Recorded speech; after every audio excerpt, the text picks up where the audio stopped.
Thank you so much for doing this. No problem. No How problem. are you doing? I'm good, mate. Yeah, you? Not too bad, thank you. Not too bad. Surviving. Where are you? So we're all in Pakistan, Lahore. Whereabouts? Lahore.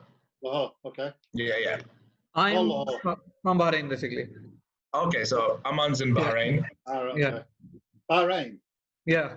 All right, okay. Trad, where are you from?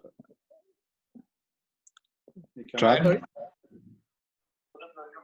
Hi. How are you, David? I'm okay, pal. How are you? I'm good. Where are you? I'm from Lahore. Oh, okay. Yeah. No, never been to Pakistan, so We got to We get you hope to down have soon you. as We can. hope to host you one day. Absolutely. yeah, absolutely. Get me over. For an I Love United event, hopefully soon. Yes, that'd be good. That'd be Yeah. good.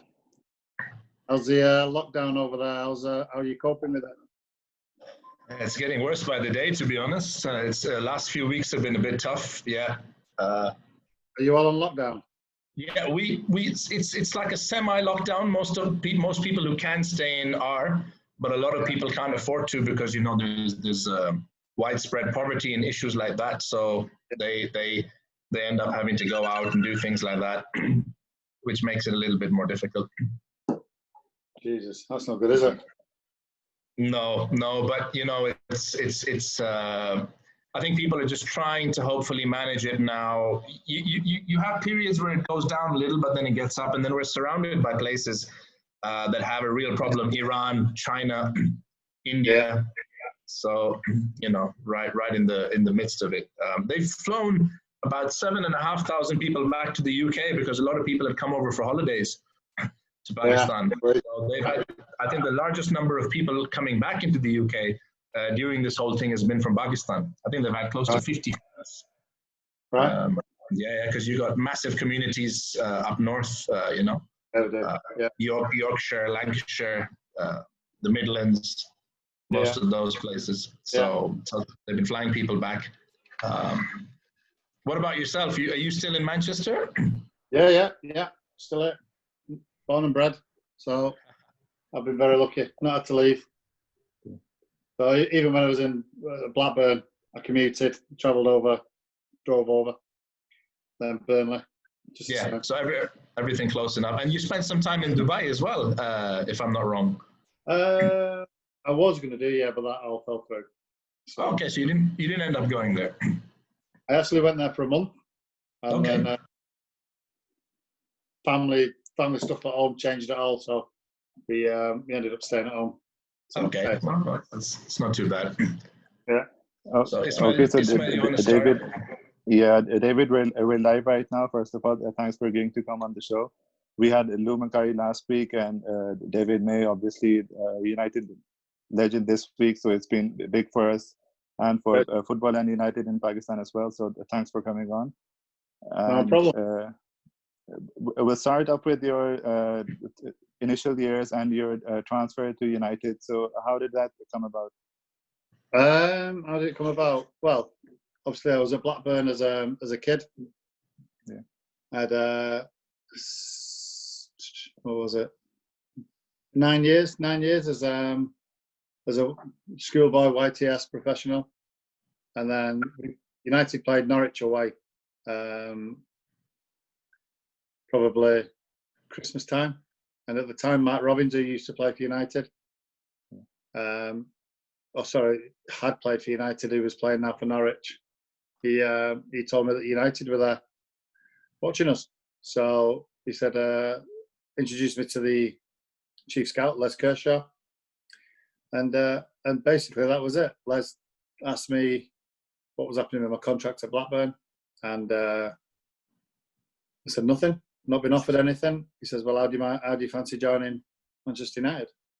Well, happy days. Yeah, so that was it. So I'd made my mind up in December. No matter what, Blackburn would have offered me.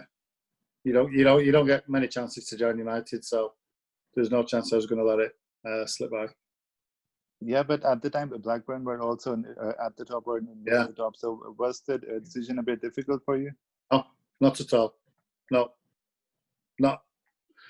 not one fucking second. Okay, so it's safe to assume that you've been a United fan since you were since your childhood.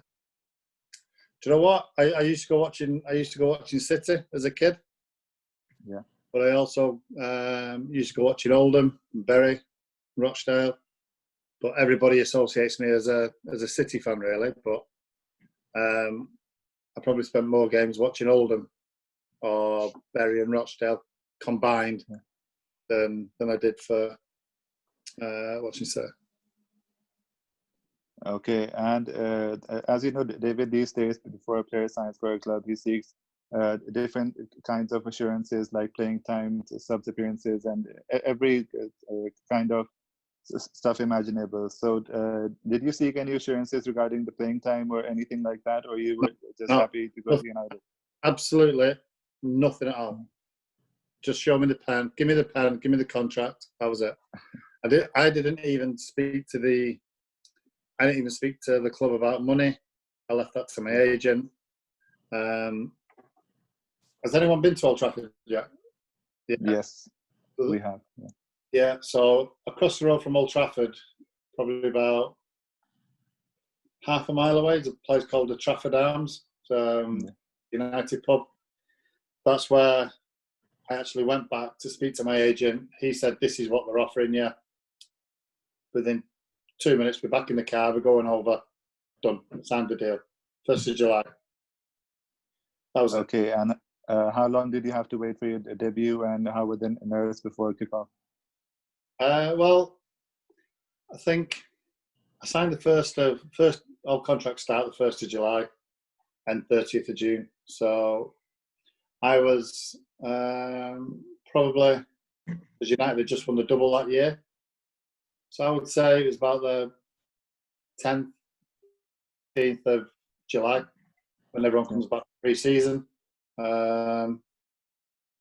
Basically, that's it. It's just, you're thrown in with the deep end. I was nervous, obviously training with the lads. They just won the FA Cup, won the league. I was a little bit, so much as I played against them, I was still in awe of them. But massive respect to the lads. They had open arms for me. Brucey and Pally. I sat in between them two. When we used to get changed at the Cliff, and they were different class for me. They were so good.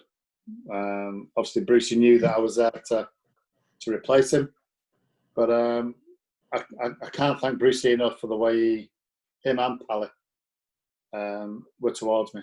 They were brilliant. They really were. David, you come into United. Obviously, like you said, they've got a title-winning squad at the moment. Firstly, I have to ask you, how happy was Kenny when you left? Because he wasn't too happy about Keno going over to United. Did he have a word with you as well, or nothing? I tell you what, I never spoke to Kenny about it. Never. Never. Robert Corr, the chairman at the time, I think because I came through the youth, he always thought I was always gonna sign. Now at the time, I was on £500 a week. Alan Shearer was on £9,000 a week. David Batty was on 7. Tim Flowers was on 7. Stuart Ripley was on 5 or 6, and I was on £500. So, not that I was being greedy. I knew that I wasn't going to get what them lads were getting, but because we all played in the 40 games that season, I thought I deserved a better contract. But the fact that I never spoke to the club about that contract made me actually wonder how much they wanted me to stay. Would you let Alan Shearer's contract run out? Not a chance. No. So it was just a case of seeing a contract out. I remember going to Jersey end of the season to play Jack Walker's team. Yeah, Jack lived in Jersey. Okay. And he was in a nightclub. Jack owned a nightclub called Apple Jack's. We played Jack's team on the Saturday or whatever day it was. We're in the nightclub that night, and then Ray Harford, God bless him, came and spoke to me. He says, Maisie, what's happening to your contract? I said, well, nothing. He said, how do you feel about joining United? I said, that's where I'm going. He said, you know, you can't change my mind, Ray. He said, well, you know, how much was you asking for? I said, I never got to that point. I never got to a point of actually saying to the chairman or my agent, saying to Robert Corr, the chairman, listen, let's sit down. Never got to that. So he says, well, I could probably get you about 2,200, 2,300. I went, you can offer me 10 grand a week. Don't bother me. I'm not asked. I'm going to United. And he just said, fair play to you. I wish you all the best. And that was it. So you come to United, and obviously, like you mentioned, Steve Bruce is there, Gary Pallister is there. Yeah. You played a lot at right back when you started off. You think your versatility, you know, later years we've had people say John O'Shea's versatility was not necessarily a good thing, even though the gaffer loved it. Was your versatility also something that the gaffer looked at and said, right, I've got Maisie who can cover for me for a couple of positions? Or do you think in the long term it hindered you? Well, it certainly hindered me because it was the first 6 months. But the way I looked at it was, when I was at Blackburn, I had Stuart Ripley in front of me, who came back all the time, and we had a really good partnership of, you know, playing alongside each other. When I moved to United, I had Andrei Kanchelskis. Well, Andrei don't speak a word of English, apart from a few swear words, and that was it. And then trying to communicate with him was difficult, but it was a really good. I think it was a really good learning curve for me. Whenever I played, you know, centre half, I never had any problems. Right back, you're out on your own. So, but the manager, you know, kept faith in me. Brucey, as I said, was different class. And all the lads were. They knew I was playing out of position because Parks had an ankle injury. So yeah, it was tough to begin with, but I wouldn't change it for the world. Oh, of course. Trad, you can go next.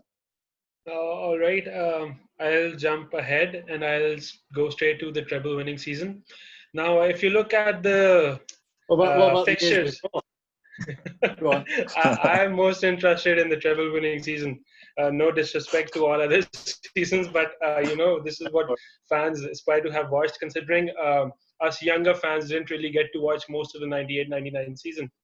Yeah. So the question that I wanted to ask, I've looked at the season reviews. We didn't have an easy run in the FA Cup because of all of the replays. And then Chelsea and Arsenal were right in it till the end in the league as well. And our Champions League run was really difficult as well. Paul Parker. Parks, let me phone you back, mate.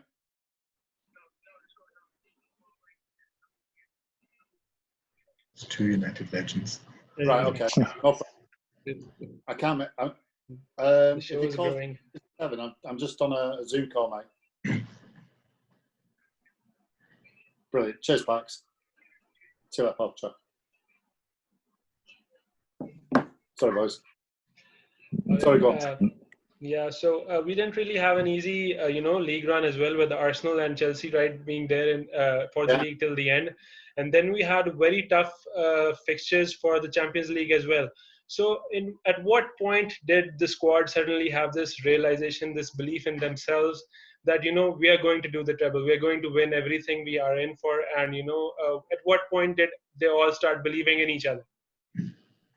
Never thought for 1 minute. And you're absolutely bang on to say that the fixtures we had were phenomenally hard.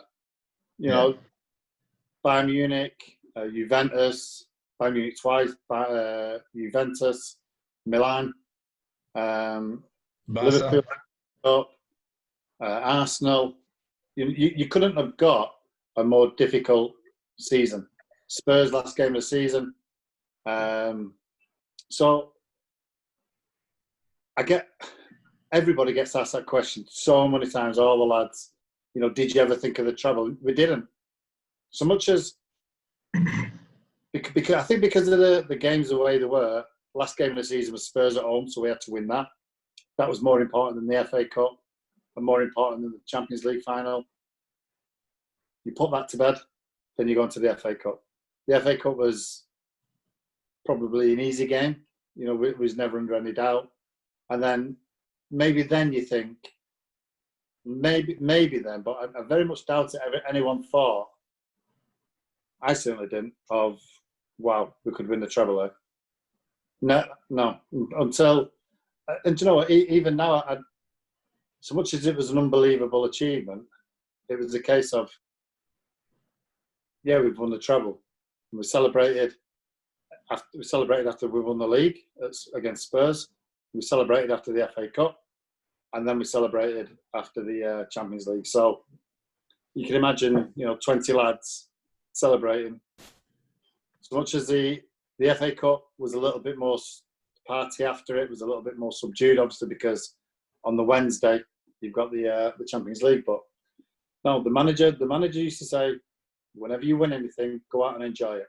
And it was an unbelievable achievement. But I don't think anybody really thought this is a treble at the time. It was just a case of do your job, do your job, do your job.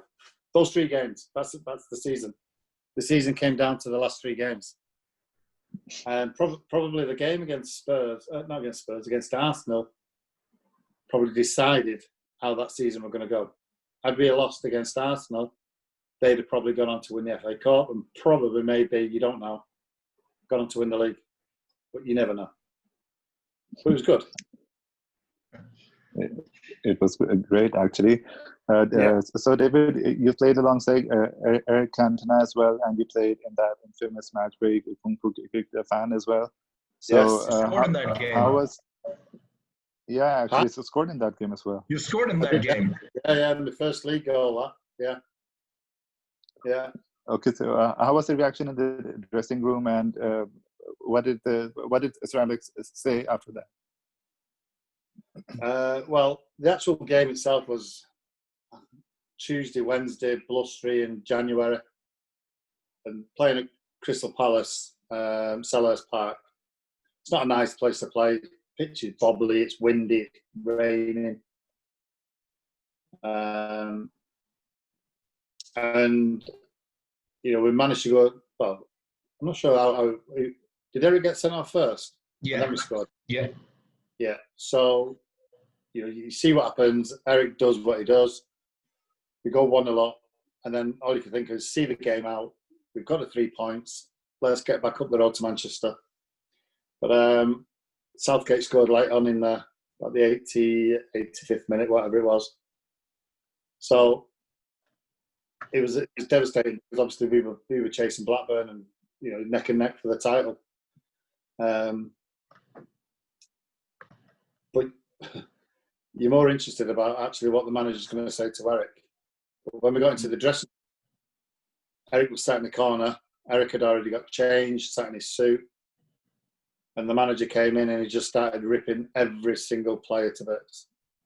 The hairdryer, all around the dressing room. Started with Schmeichel, Pallister, Ince, calling them every name under the sun.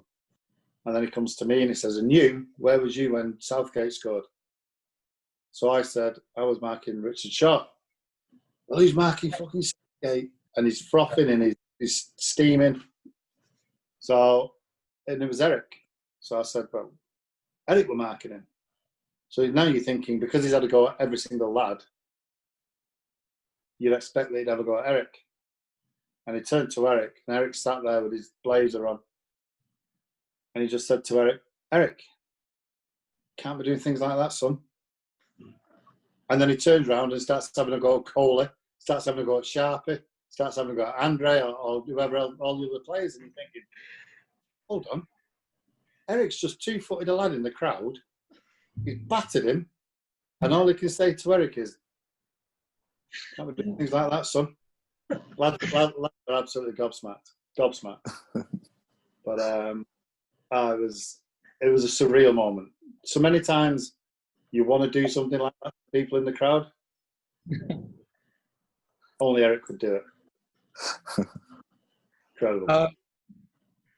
I have a question. See, my question is, now we're talking about Sir Alex. So you have played under Kenny, you have played under Sir Alex. And how do you differentiate between the two? How highly do you rate Sir Alex, or how highly do you rate Kenny? And who do you think has a better management style? I just want to hear from you. I think you know that, don't you? I think you can answer that. Sir Alex was phenomenal, not just as a manager, as a coach, but as a man manager as well. You know, you could his door was always open. Go and have a chat to him. Whereas Kenny was more of a lads manager, like a friendly manager. Very rarely I saw Kenny go mad. Yeah, Fergie. Even, do you know what? Sometimes even when you were winning 2 or 3-0, he'd come in and rip your heads off because it wasn't good enough. And yet, sometimes he'd come in if you were 2-0 down, he wouldn't say anything. He'd just say, "You got yourself in this position. Now you can sort yourself out and get it sorted." And invariably we did. So Kenny used to join in all the time, or most times he'd join in training. But the manager used to let the coaches coach and sort of like that. But no, the gaffer, i.e. Fergie, was different class. Really was. Did you have any funny incident for Sir Alex, or any controversy that you had? I mean, but on the funnier side. I got on well with the manager, Albert Morgan, the kit man. He was the brunt of anything that went on. So the manager would encourage me to do something to Albert, really. So, and Albert will get changed a couple of hours before the team arrived, so he's got changed into his kit, and his suits hung up, his shirt, his boxers. So I would get the deep heat. Do you have deep heat over there? Yeah. Like algae pan. And just work under your ass and in your bollocks. Just put maybe about that much in and just rub it in, so he doesn't know. And then he'd put his boxers back on, and within like 30 seconds, his bollocks are on fire. But he knew it would be me. Or just cut the toes out of his socks. So whenever he pulls his socks up, the foot goes straight through his socks. Cut the laces on his shirt, cut his tie, anything. Was it just with Albert though, Maisie? Because we heard Giggsy talk about it in his book, that you'd go around, you and Butty were apparently the big pranksters, going around doing it to everyone, or was it just Albert who was at the end of it most of the time? Well, Aman mentioned about the gaffer, so yeah, we would. Myself and Butty would be the instigators. Anything that went on, Brian McClare.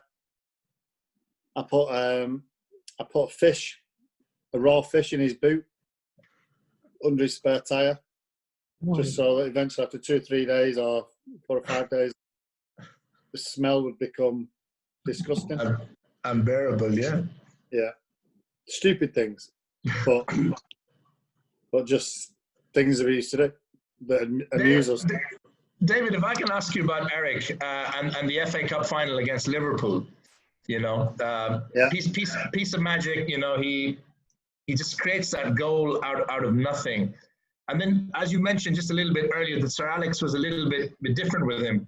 Yeah. Do you think, obviously, because of what he was able to do on the pitch and what he did on the pitch for United, you think you guys, the rest of you, probably looked at it and said, okay, you know, he is different. I read about how he had his own training routine sometimes, and the gaffer would give him a few more freedoms than perhaps the rest of you got. Yeah. But then you think that he delivered on those things when it came to the crunch moments? Oh, absolutely. Eric was phenomenal. Best player I played with. And I played with some good players. Eric was brilliant. He could pick a pass. He could score goals. He could hold it up. He was quick. He was powerful. The goal he scored against Liverpool, I still don't know how he did it. It's incredible. The power he gets, the backlift, minimum back. Defies gravity. Yeah. Well, that's what Eric could do. Eric had those moments of just genius, and I actually did a podcast with him with Helen Evans and Sam Olmwood. I don't know whether you've been listening to the podcast, but we did one with Eric. Yeah, we did. Yeah. We actually mentioned the goal against Sunderland, the chip. Yeah, the one. And I said to him, I said, Eric, that goal against Sunderland, your reaction of scoring such a wonderful goal was just around the stadium. Went, if I did that, you would not have caught me. I'd still be running around that pitch now, celebrating the goal. And he says, I just wanted to feel and see the crowd. I wanted to feel it. And doing that, I felt it. He said, and he says a story about that actual game. Perez, the goalkeeper, was with Eric in the national team. So Perez was making his debut against United that game. And Eric was captain. So as we're walking down the tunnel, he goes to shake Perez's hand. And Perez blanks him. So I think. So Eric's attitude was, well, I'll show you. Yeah. Yes. And it did. David, if I can come to your own goals, the ones that you scored, the one against Porto, you know, with the chant going on, David May, superstar, more medals than Alan Shearer. That's a very difficult goal.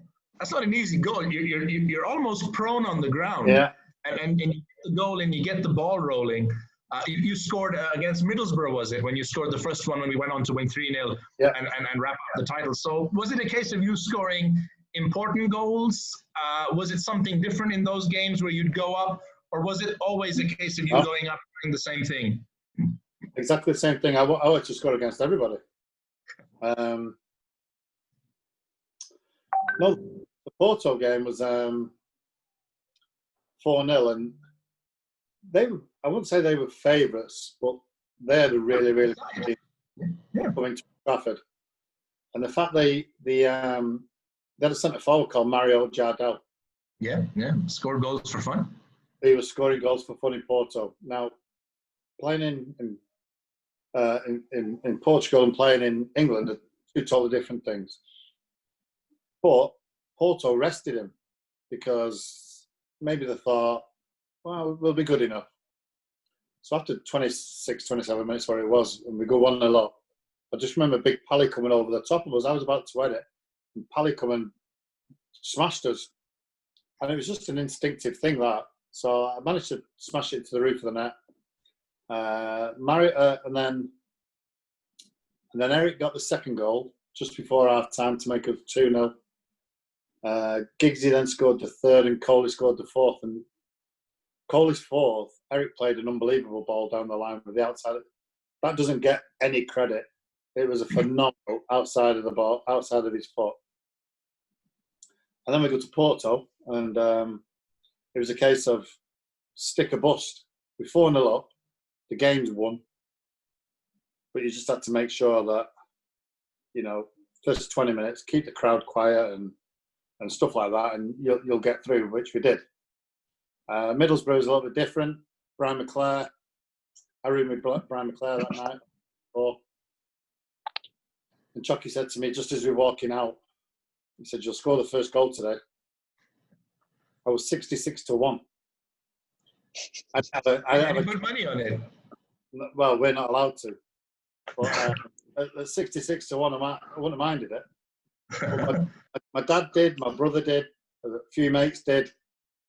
So yeah, that was a little bit, because we had to win the game. Yeah. Newcastle were playing Spurs up at Newcastle, so we knew probably that they'd win the game. So we knew that we had to beat Middlesbrough, and to score the first goal, Steve, I think it's Steve Vickers, centre half. I managed to get up early, and I used his body as a momentum to head the ball down and to go 1-0 at half time. Coley comes on just at the beginning of the second half. He puts us 2-0 up, and then it's just enjoy it. Giggsy finished up the strike from the edge of the box for 3-0. So was it a case of having left Blackburn to come to United, Blackburn get the title just about, that first year, and then you obviously go on and play your part with the goal at Middlesbrough, winning the title. In any way, did you feel vindicated or feel to yourself, okay, the first year maybe didn't go as I wanted, I played it right back, we didn't win the league, I'm here now, I've won the league. It was the first of your medals that went on, and obviously it was the only one that Alan Shearer got, which will never stop rubbing it in, telling him. Yeah. So was it then a case of feeling that, okay, I feel vindicated now, we've done our bit, we've got... Yeah. I remember the last game against West Ham, 94-95. I was injured, just had a double hernia, so I watched it in a pub with my mates. Didn't go down with the team, and I just remember walking out of the pub. I'm actually crying my eyes out because I'm thinking, oh my God, because it went down to the last game of the season, chance after chance, and we just couldn't score. And they lost to Liverpool. So even Liverpool doing us a favour. Kenny going back, which was fair play to Liverpool, because you'd never thought for a million years that they'd do us any favours. But fair play to them, they did, and we just missed out. But yeah, the next year it's all about putting things right. Whenever we did lose or didn't win the title, the next year was, we've got to get this back. We've got to make sure we get this back. And most times we did. Yeah, most of the time. Okay, so David, you played with the class of 92 as well. So at the time, did you think they would reach the heights that they eventually did? I think it's always difficult when you actually look at them and you think, when you look back at them and you see what they won and what players have turned out to be. Absolutely phenomenal. I mean, it was a risk by the manager to a certain extent. I know the manager will probably disagree with that because he knew what was coming in. But he got rid of Ince, Sparky, Kanchelskis that year and replaced with Butty and Bex, Scholesy. But he had great faith in the youth, and he always has. And it's one of them. If you're good enough, you'll play. But it was a freak of nature. 6 to 7 lads coming through the way they did, and winning what they won. Obviously, Scholes is probably the best midfielder to ever play in the Premier League. I know people going about Gerrard or Lampard, but Scholes was phenomenal. Giggsy to go on and play nearly 1,000 games. It was a pleasure to play with them. It was. They were so good. They were so good. But Eric had a big influence on them as well. The way Eric trained. I think the lads looked up to Eric and admired how the way he trained and how he practiced, and it rubbed off. David, a lot of people speak about Roy Keane's influence. Being there, I think Keane was already there when you arrived. Yeah. Obviously from the outside, we know that he was someone who was driving the players on. But I've had Giggsy and Scholesy mention in recent days that it's not just, it wasn't all shouting and screaming with Roy. It wasn't just a case of him always pulling you up and being aggressive. When it needed to be, he was calm, and when it needed to be, he would also tell you that you were doing well. Or is it just that the media like to play up, the fiery, angry Keane side only? Certainly there was more to it than just that, to inspire fellow professionals. No, Keane led by example. And Keane had standards, and he set the standards himself, but he also set the standards for everybody else. And if your standards dropped, no matter who it was, he'd have a go at you. The amount of times you'd argue with him because, maybe I gave the ball away, he'd turn around and have a go at me. But whenever Keane gave the ball away, I'd have a go at him. Well, that's what drives you on. Yeah. That's what drives you on. That fight, that hunger. And Keane was brilliant. He was a phenomenal player. And I won't say he stepped over the mark a lot of the time. A few times he did, but we all did. It's not a case of, it's Roy Keane, it's Man United captain. You knew that Keane had your back, but you also knew that everybody else had your back. But Keane was a fantastic player who demanded the highest efforts from the team. Sir Alex spoke about how you guys could start fights in empty rooms. You had all these big personalities, Peter Schmeichel, Roy Keane. Initially you had Brian Robson and Steve Bruce, and then of course Cantona. So you think all of those guys, obviously like you mentioned Keane as well, but all of you guys drove each other on because there was that desire. You think you all mirrored Sir Alex on the pitch because this was a man with a lot of desire as well. He was desperate to win all the time, wasn't he? Yeah, of course. Every game. When you play for Manchester United, you can't go out and think, you get a draw today, it's a good result. Fans pay money. Like you guys, when you go over to Old Trafford, you paid a hell of a lot of money to go over to Old Trafford. Absolutely. Yeah. Lads from Ireland, lads from South Africa, from Australia, from Singapore, from Malaysia. And it's your duty to go out there and put on a performance and to make sure that the fans go on with a smile on their face. And the manager said that. Go out there and express yourselves. Enjoy it. You're here to entertain. But going back to Keane and the characters in the dressing room, there's so many leaders. Big Pete, myself, Pally, Brucey, Dennis, Keane, Scholesy, Butty, Giggsy, Coley, Eric, Bex, Nev. Everybody'd argue about anything, even quizzes. You'd have an argument. You would, because you want to win. You want to win. Coming second is an option.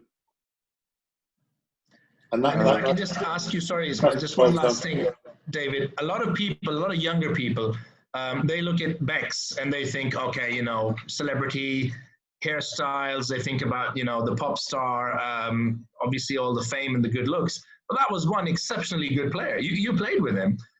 And I don't think a lot of people realize just how good a player David Beckham was. Yeah. But to say where Beck's got in his career, obviously playing at Real Madrid as well, Manchester United, Real Madrid, Milan. But one thing with Beck's, I've never seen a lad train and work as hard as anybody.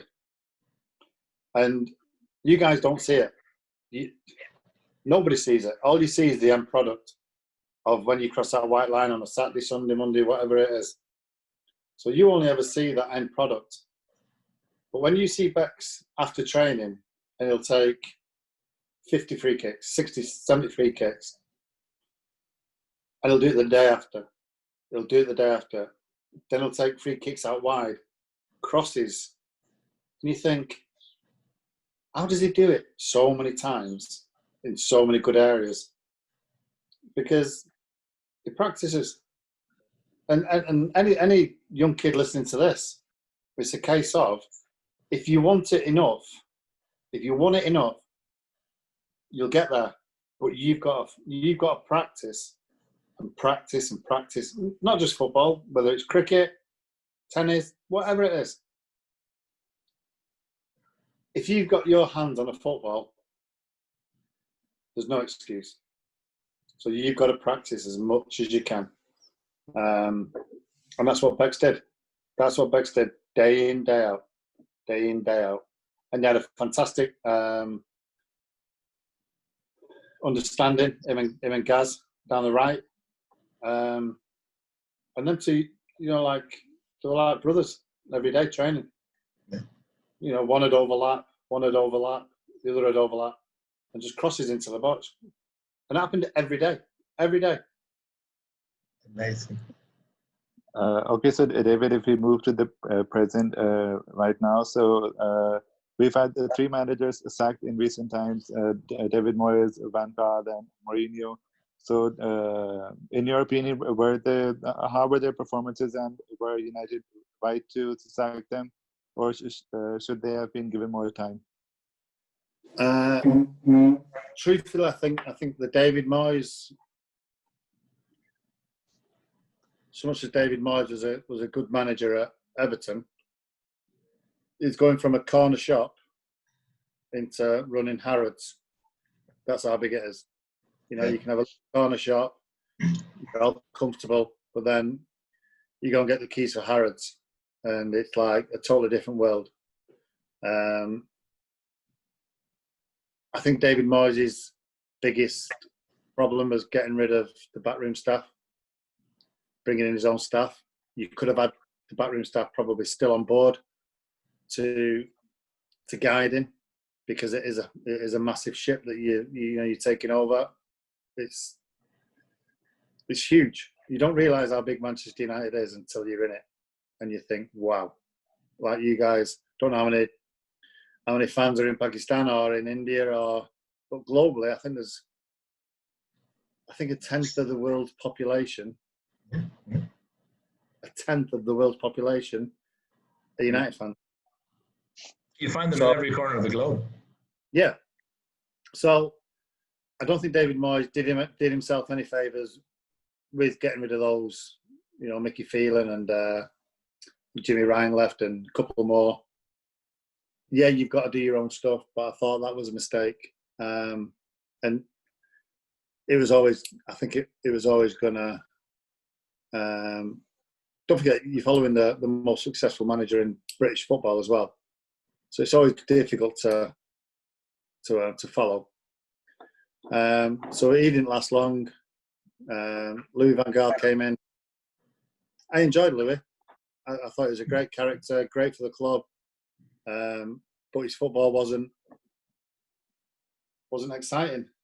And I thought at times, he played 3 at the back when Man United don't really play 3 at the back. Or they didn't play 3 at the back. So it was difficult under Louis, although he still won the FA Cup, which was fantastic. And then Jose comes in, and I thought Jose would have sorted it all out. But I don't think when you have a go at players in the press and straight after TV interviews or whatever, once you start having a go at players and naming them, then you're going to struggle, because you'll lose the dressing room. And I think with Jose, that's what he did. There was issues with Paul Pogba allegedly, and that they didn't get on. But yeah, Paul's a wonderful lad. He's a great lad. He loves the club, but it's where egos clash, and maybe Jose might have dealt with it a little bit different. I don't know, because I wasn't in that. But I think the thing with Jose, he's had his time at Chelsea, and everyone wanted him to do well at United. I think had Jose come in after the gaffer, I think we'd have been all right. But no. And eventually, you know, he leaves and Ollie comes in, and first 13, 14 games they were fantastic. And then they had one game where they lost and the wheels came off. But I thought this season we started well. We had a sticky part. A lot of pressure under Ollie, on Ollie to produce. But he had a temperament, he had a work ethic of how Manchester United should play. And he stuck by it. And that's what good managers do. He brought in Daniel James, Wan-Bissaka and Harry Maguire. 3 great signings. And he wanted players that wanted to come to Manchester United who would fight for the club and fight for the badge. Whereas previously, we'd bought prima donnas. You know, Maria, Falcao, probably just coming for the money. But I think Ollie's decided that no, we need youth, and we need the right players, Manchester United players, not just players that can be superstars, but you know, good players. Bruno Fernandes is coming now, absolutely unbelievable, and Igalo. It was a strange one with Igalo, but he came in and phenomenal. But that's down to Ollie himself picking these players. And I think this year, all right, I think United was just giving it that. We were on our way up. And then this virus kicks in and knocks us off our stride. But, you know, we're still up there. We've got 9 games to go, I think it is. And it's going to be strange now because teams playing behind closed doors, it's not right. I'd have cancelled, believe me, and said, right, we'll start back in September. But, you know, there's a hell of a lot of money at stake, and lives come before money. So we'll see. But now, I don't know whether you know the date. The date's 17th, 17th, So David, if I can ask you, you think when we go back to Jose for just a minute, you know, he complained about not getting centre halves and about Pep getting, you know, 4 fullbacks or whatever. Do you think he had some point there, or do you think, you know, he was bought a centre half? He was bought Eric Bailly. He was given Victor Lindelof. He wanted yet another one. Do you think he was fair, or do you think it was a case of that he should have managed better? This is double Champions League winning and Premier League winning manager, so you know he's not a mug. He should have managed better with the resources he had. I don't know, because that's nothing. I mean, as you say, he brought Eric in, he brought Victor in. He went for Harry Maguire the season before for 60 million. Yeah, the club said no, that was too much. And sometimes you have to understand that teams out there or other clubs will always hike up the prices, and the club didn't think that 60 million was a good price for Harry Maguire, but then 12 months later you spend another 20 million getting for 80 million. So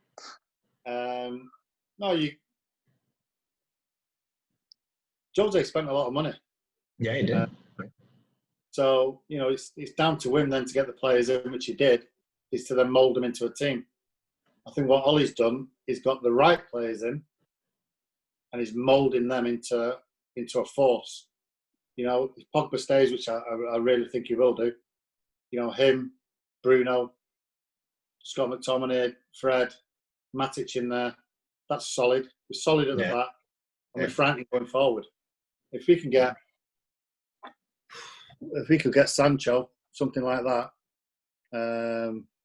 maybe another, along with that, we won't be far away next year. We won't. You've spoken about the characters that Ole has wanted. This week he said that he'd rather have a hole in the squad than an arsehole. So obviously he's looking at good identities. Yeah, and it's true. It is. Because one bad apple in a team can ruin it for everybody. when we played from my time in 94, 95 through to 2003, and even on after that, till the manager left, I would say every single dressing room was the strongest part. So much as you've got the team, but you need a good dressing room. Yeah. Because a dressing room can sort people out. You know, you need to be thick-skinned. You need to be able to take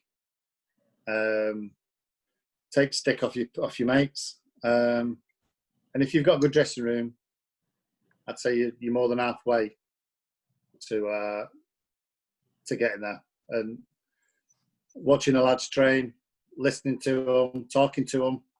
I mean, the good thing about this lockdown is that I've spoke to half a dozen of the players, and you can feel it in them, the drive they have, the ambition, the fight, the will to win, and that's why I think we're in a great position next year.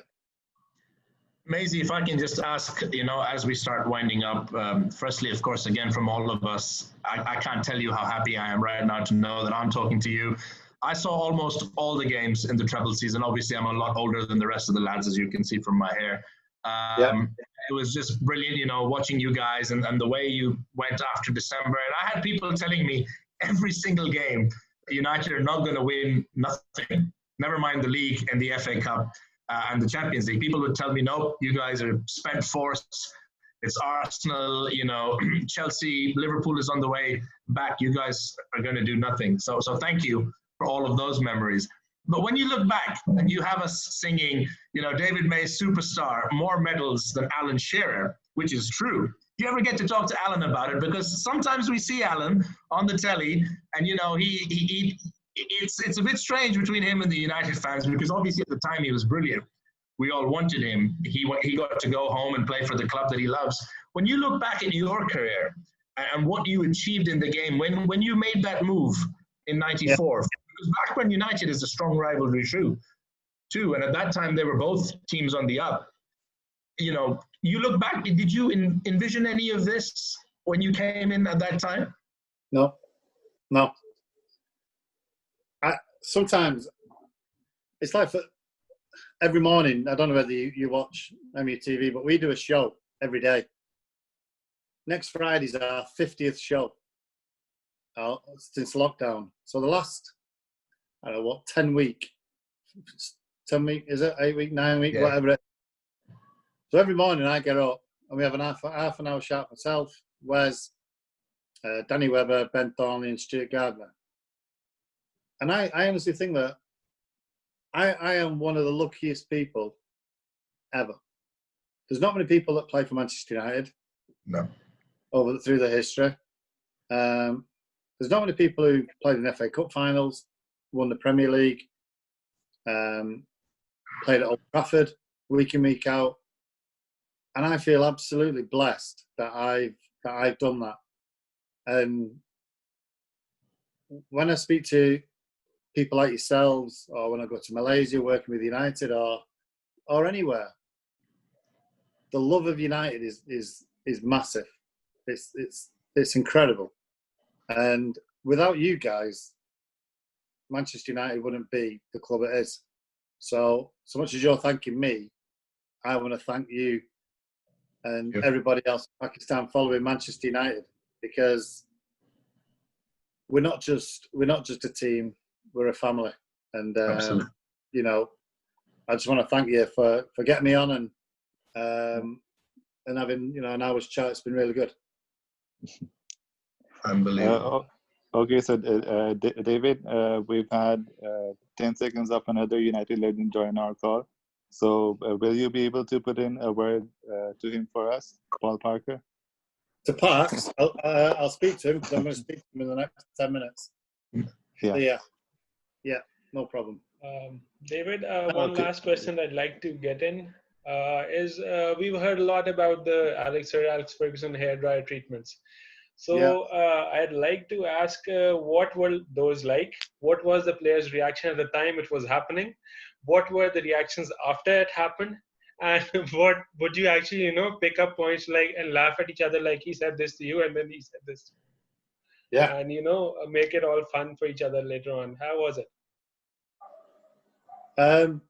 It's not very nice.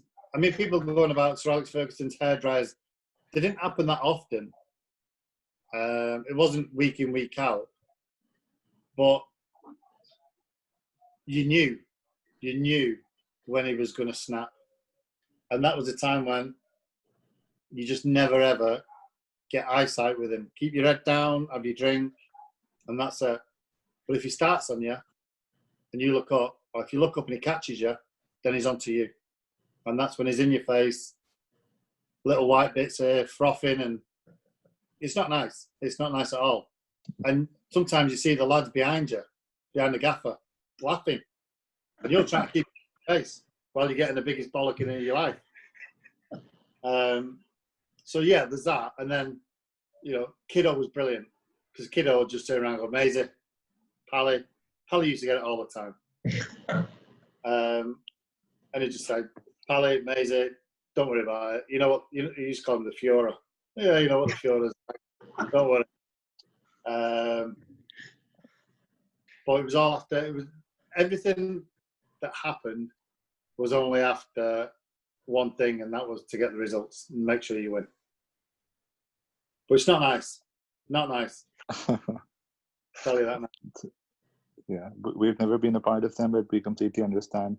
Okay, so David, thanks a lot for your time tonight. It's been a real pleasure talking to Thank you so much. Pleasure. A treble winner as well. And you've got something twice as more than Gerard as well. So we're keeping count, David. We're always keeping count. Keep count. Yeah, no problem, Paul. Thank you so much. No problem. Thank you. Stay safe and all the best to your family. Thank you. And you. Take care. Thank you. Take care. Thank you. Bye-bye. Bye.